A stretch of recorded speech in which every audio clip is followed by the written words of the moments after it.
All right, Jake, we've discussed Overwatch League quite a bit in the past couple weeks because I think that is one of both the Overwatch League and the Call of Duty League are two of the most intriguing franchise scenes in esports at the moment. Not just because of the matches can be pretty good, but because of their status and how people are wondering.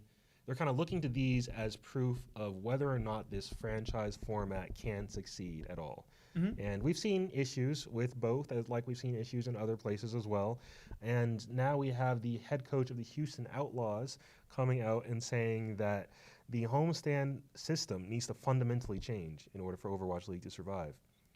Dang. Which is And this is off the bat. Actually, Nick had a video, in case you guys missed it. It was actually a former GM, I believe, for the Outlaws speaking. Oh, really? Oh, yeah, I saw it too, yeah. He was talking about the London Spitfire potentially wanting out, and they can't find buyers. Kind of to relate Houston Outlaws in the news a couple of times. Yeah, but this is definitely an awesome. interesting one. So did he share details on exactly what he wanted? Yeah, he kind of spoke briefly, broadly about it. Of course, he doesn't have like a definitive, like, this is what we need to do in order to fix everything. But he kind of came to a point where he was like, okay, homestands take a lot of travel.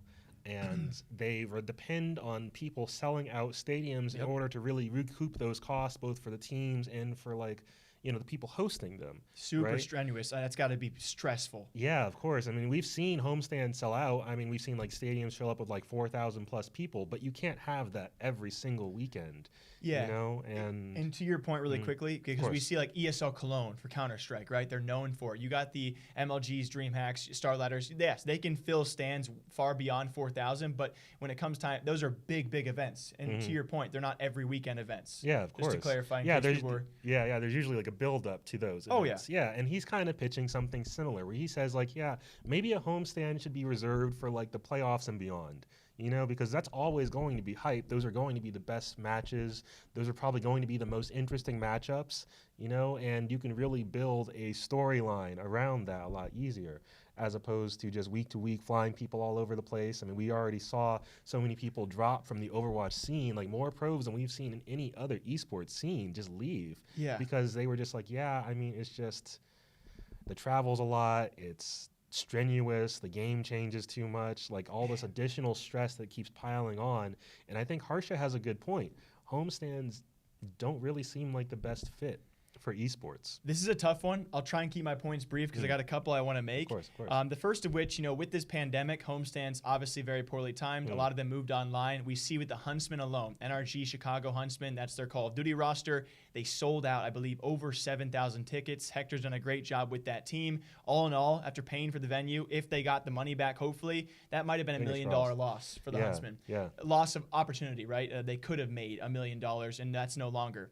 To jump off that, if you guys have ever been to LEC or LCS studios, they do a great job in the fact that there aren't thousands of seats. There's maybe a couple hundred at most. Yeah, very limited, very tightly knit communities are the ones that attend. I had the pleasure of going to one with a couple of my buddies, but right before the pandemic hit, it was super cool atmosphere. And it really does make you want to debate, is the homestand, because obviously homestand models are based off, week in, week out. That's what traditional sports do. They're able to sell out big stadiums every single week. So did esports maybe jump to that conclusion a bit too soon? That'd be my last point to make. Yeah, I think that's a fair statement.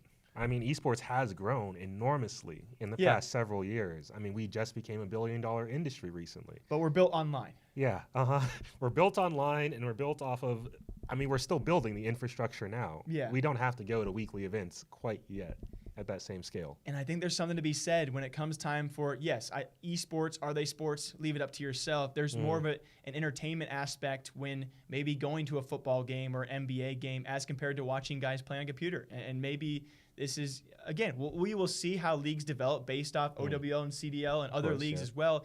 Is this going to be an in-person thing? Do we need to have it changed? Can we never have these week in, week out events? I don't know if there's an answer for that right now, but I think it would be a fair statement to say maybe we just jumped a bit too soon.